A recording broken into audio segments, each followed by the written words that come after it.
Hey, what's up guys? I'm Skip and you're watching HighVoltsRC. On today's episode, we're going to be reviewing this 1/18th scale rock crawler from JJRC. Now this video is sponsored by RCMoment.com. They sent this little truck over to me to do this review video on it, so thank you so much to them. Now it's not a paid review by any means, so I'm going to give you my unbiased opinion and tell you exactly what I think about this bad boy.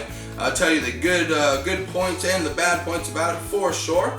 So a big thank you to them. Thank you so much guys for sending it to me. Check the link down in the description below where you can actually check this thing out for yourself. At the time of filming this is right around $30, so definitely an affordable way to get into the RC hobby. And just to go ahead and throw how I feel about this thing right here in the beginning of the video. If all you're looking is for a thumbs up or thumbs down from me, this is a big thumbs up. Right around $30. I've had a lot of fun with this little thing. Have not been able to break it. So you know, just based on that alone, big thumbs up. I really like this little thing. So let's get into some of the good and some of the bad about it. One of the things that I really like about it is the soft tires that are on here. You can actually see here it's got a nice soft, almost hobby grade style rock crawler tire. It's definitely a far shot away from something like you're going to see on a New Bright or something like you'll see in Walmart or one of your department stores, sort of RC toy grade cars. These tires are really nice compared to those. Another cool thing about it is it comes with a rechargeable battery pack and the charger. So it's a USB charger. Plug that into your battery pack, plug it into your cell phone charger, and you're good to go. It'll charge it up in about an hour.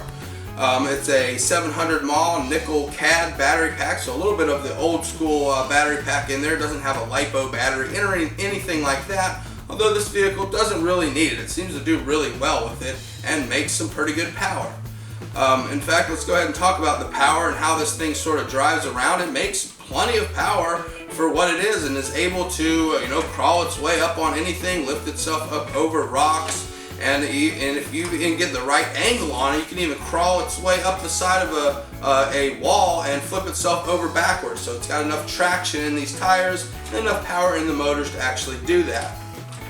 Now with that being said, you can also hold it down. Let's go ahead and do a quick test here. Turn it on real quick. Do a quick test here. As you can see there, it's running. If I just put it down, just hold it in place and hit the button here, it's going to try to go, but just being completely bound up and not being able to go anywhere, it's not actually powerful enough to hurt itself, right?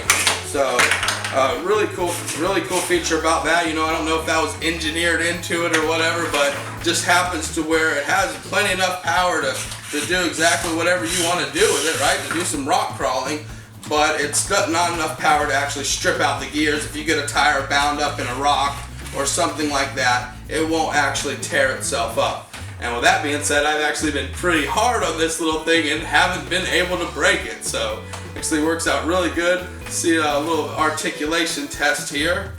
It's got some pretty good suspension. It's a basic little 3-link suspension with just some springs as the shocks and springs on there. No sort of shock dampening action to it, but good little suspension there, and is just really able to get up and over whatever you're trying to put in front of it. Even tall grass, this thing goes right through tall grass and it doesn't care one bit. If it can get the traction and keep going and push itself through wherever you want it to go, it will go, right? So it does really good. I'm just you know, overall really happy about it. Now the only thing that I don't like about this unit is really not such a bad thing. It's just that it doesn't actually have proportional steering and throttle, which means if you turn the steering, the tires turn all the way. That's all you get. Turn it the other way, they go all the way. Right, so just one rate on your steering and one speed on your throttle. So you hit the gas and it just goes one speed, that's all you got. So that's really my only thing that I would say would be a bad mark or a downside to this little RC, although at the $30 price tag, you really can't complain too much. You know, they could have put that in there and jacked it up a little bit more, and then, you know, it would have been in, you know, sort of a different price range, a different ballpark with the, you know, trying to compete with the hobby grade sort of RC crawlers that are out there. So like I said, big thumbs up for me guys. Go ahead and pick this thing up for yourself if you're looking to have some fun. Probably make a great present for anybody from 8 years old to 80, right? Anybody I think would love to get this. It shows up in the box. All you need was some 3 AA batteries for the transmitter, and you are good to go. And we ran countless battery packs through this thing and just had a blast every time.